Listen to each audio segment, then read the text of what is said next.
Kedudukan Pancasila dalam tata hukum negara. Pancasila merupakan ideologi bangsa dan sumber dari segala sumber hukum. Pancasila adalah sumber konstitusi yang mencerminkan nilai-nilai penting seperti ketuhanan yang Maha Esa, keadilan, persatuan, demokrasi, dan keadilan sosial bagi seluruh masyarakat Indonesia. Sementara itu, Pancasila yang dikenal sebagai dasar negara tidak memiliki status khusus dalam konstitusi. Hal ini terlihat dari fakta bahwa Undang-Undang Dasar Negara Republik Indonesia tahun 1945 tidak sepenuhnya memuat Pancasila dalam satu pasal secara keseluruhan. Fungsi Pancasila sebagai sumber utama dari semua hukum, yang pertama yaitu sebagai dasar ideologi hukum, yang kedua sebagai sumber tertib hukum, yang ketiga sebagai pedoman penyusunan hukum, yang keempat sebagai landasan moral dan etika. Pancasila berfungsi sebagai dasar negara. Ini mempertegas posisinya sebagai sumber utama seluruh peraturan hukum di Indonesia. Pancasila menjadi fondasi utama dalam sistem hukum di Indonesia yang diperkuat oleh ketetapan MPR. Nilai-nilai Pancasila. Nilai-nilai Pancasila yang pertama yaitu Pancasila sebagai fondasi negara Indonesia. Yang kedua yaitu mencerminkan filosofi hidup masyarakat Indonesia. Yang ketiga merupakan norma dasar yang krusial. Nilai-nilai dalam Pancasila menjadi fondasi negara yang menggambarkan filosofi kehidupan di Indonesia. Pancasila memiliki peranan penting sebagai norma dasar. Soekarno mengungkapkan bahwa Pancasila ialah filosofi untuk membangun Indonesia yang merdeka dan harus dilestarikan, bukan untuk diubah. Pancasila harus ada di dalam setiap peraturan perundang-undangan dan berfungsi sebagai filosofi bangsa. Perbandingan ideologi Islam dengan ideologi lain. Ideologi dapat dipandang sebagai suatu pandangan yang menyeluruh, sebagai cara untuk memahami segala sesuatu secara umum, serta dalam sudut pandang filosofis, atau sebagai kumpulan gagasan yang diusulkan oleh kelompok kepada seluruh masyarakat secara luas. Tujuan utama dari ideologi ialah untuk menciptakan perubahan melalui proses pemikiran yang bersifat formatif. Sekularisme Islam yaitu pandangan yang secara tegas memisahkan antara Islam dengan masalah-masalah kenegaraan.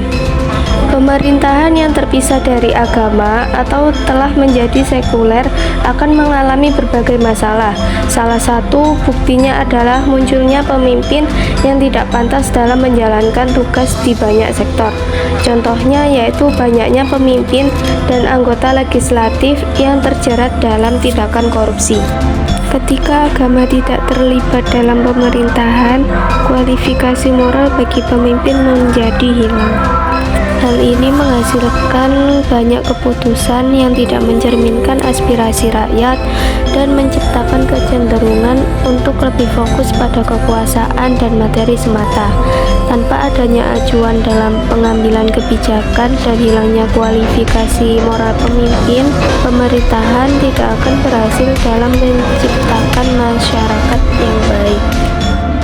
Sedangkan komunisme adalah ideologi totaliter yang menginginkan pandangan hidup untuk semua aspek. Ajaran komunis ini dipandang sebagai satu-satunya kebenaran. Ideologi ini tidak memperbolehkan pemikiran lain dan penganutnya bersikap dogmatis atau bersikap keras kepala. Sinkronisasi nilai Pancasila sebagai titik temu umat dan negara. Indonesia dibangun di atas prinsip Pancasila yang menjadi dasar ideologi dan pedoman moral dalam kehidupan masyarakat yang beragam.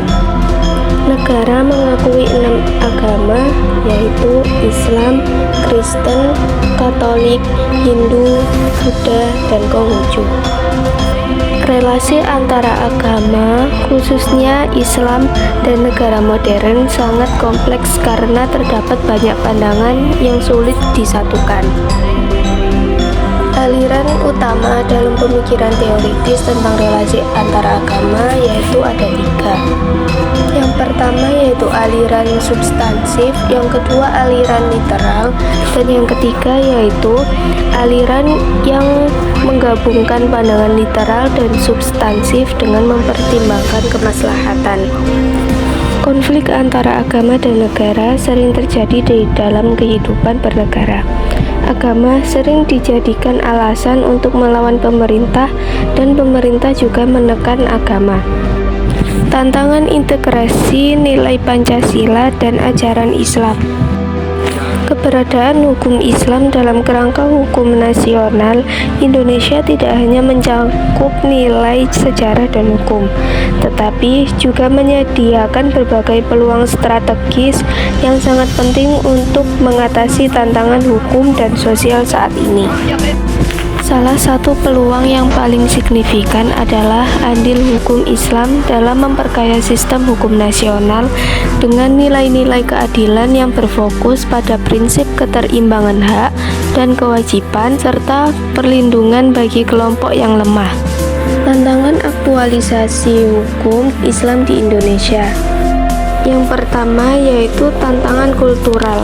Tantangan ini terdapat penolakan serta keberatan dari kalangan non-muslim yang meyakini bahwa penerapan atau pengesahan hukum Islam di Indonesia akan menjadikan posisi mereka sebagai warga negara yang kurang diakui, sebagaimana yang telah dinyatakan oleh kelompok Nasrani terkait sila pertama dalam Piagam Jakarta.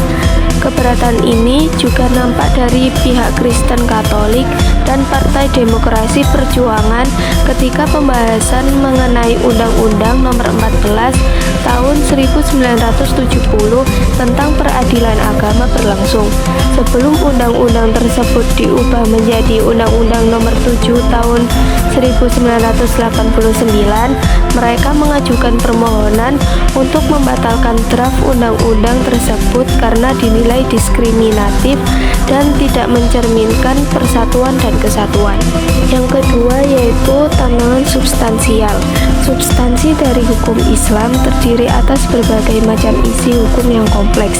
Bagi sebagian orang, hukum Islam dipandang sebagai sistem hukum yang infleksibel dan bahkan dapat menimbulkan rasa takut, terutama disebabkan oleh perilaku militansi atau jihad yang ditunjukkan oleh sejumlah pengikut Islam radikal yang sering diidentifikasi sebagai kelompok teroris.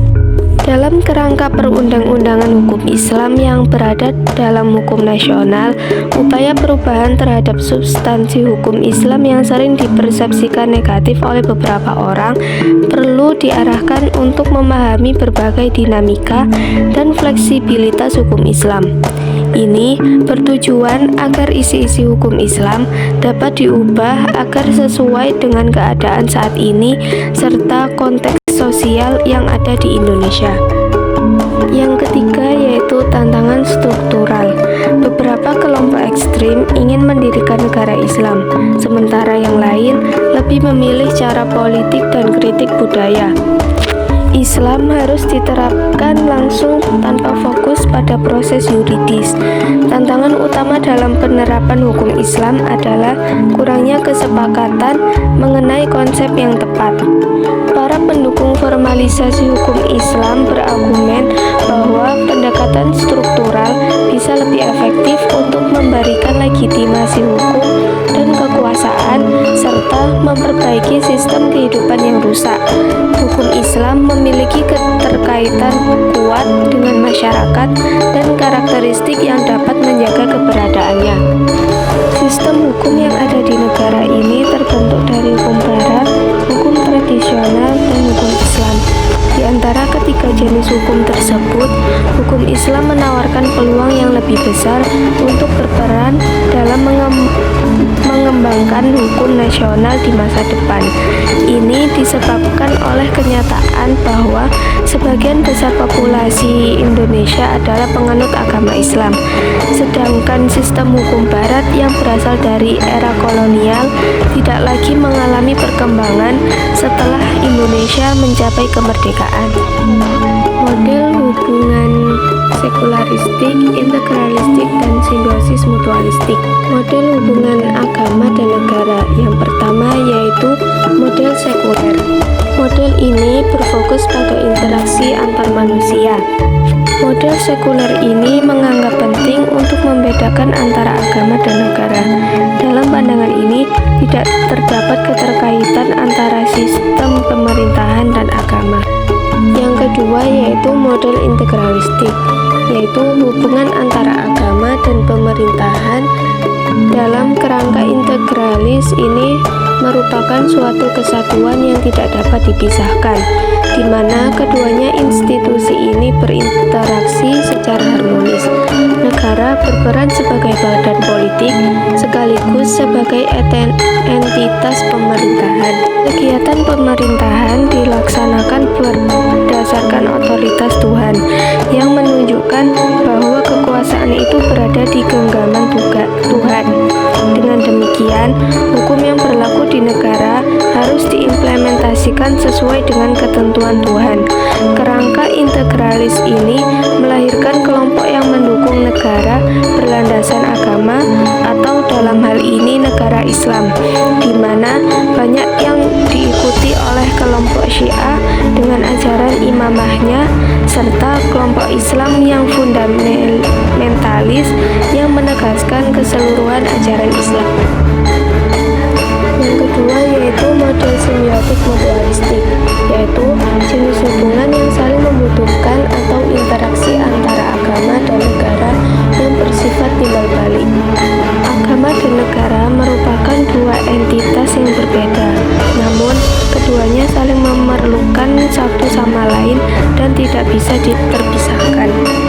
Model simbiosis saling menguntungkan di Indonesia cocok dengan keberagaman suku, agama, dan budaya. Penting untuk memiliki komunikasi yang berkelanjutan dengan fokus pada kepentingan bersama dalam mengambil keputusan. Contohnya adalah kompilasi hukum Islam atau KHI yang merupakan hasil kesepakatan antara ulama, pemimpin, dan pejabat publik. Meskipun KHI mendapat kritik karena dianggap memperkuat kekuasaan pemimpin, ia menjadi contoh penting produk hukum bernafaskan agama yang dirancang untuk kepentingan bersama dalam menyelesaikan masalah perdata. KHI ini tidak berarti bertentangan dengan fikih klasik yang ada di Indonesia. Ia bertujuan untuk menghadirkan fikih baru yang sesuai dengan konteks lokal Indonesia yang kemungkinan besar akan berkembang seiring waktu. Produk hukum di Indonesia memiliki tujuan untuk menciptakan keselarasan antara aspek agama dan negara, membangun masyarakat yang religius, dan menjadikan agama sebagai pedoman dalam kehidupan sehari-hari. Keberadaan beragam agama di Indonesia seringkali dimanfaatkan secara keliru oleh segelintir orang yang tidak bertanggung jawab, yang merusak persatuan bangsa. Oleh karena itu, penting bagi kita untuk memperkuat sikap toleransi dan menerapkan nilai-nilai Pancasila di negara Indonesia agar tercapai keharmonisan antar umat beragama. Toleransi menjadi kunci utama dalam menciptakan kehidupan yang beragam. Keanekaragaman yang dimiliki Indonesia akan menjadi lebih indah dan bermanfaat jika dikelola dengan bijaksana menuju keadaan yang lebih baik. Dengan menerapkan sikap toleransi, kita bertujuan untuk membangun kehidupan yang mengutamakan persatuan tanpa memandang perbedaan maupun latar belakang, terutama dalam hal keagamaan. Toleransi bukan hanya sekedar sikap, tetapi juga kesadaran dan cara berpikir yang mendorong diri untuk menerima dan menghargai perbedaan. Dalam masyarakat yang kaya akan perbedaan, hubungan antara Pancasila dan agama sangatlah penting untuk mewujudkan kerukunan. Sebagai landasan negara, Pancasila harus diterapkan dan dijalankan di semua strata masyarakat, bahkan perlu diajarkan kepada generasi selanjutnya, terutama tentang signifikasi menghargai ragam perbedaan. Dengan menerapkan prinsip-prinsip Pancasila dalam praktik keagamaan, individu dengan keyakinan akan merasakan rasa aman dan dilindungi saat melaksanakan ibadah mereka. Dengan demikian, Indonesia tidak mengadopsi satu agama tertentu dan juga tidak menjadi negara yang menjauhkan agama dari hal-hal pemerintahan. Namun, negara memberikan dukungan kepada seluruh agama dan kepercayaan.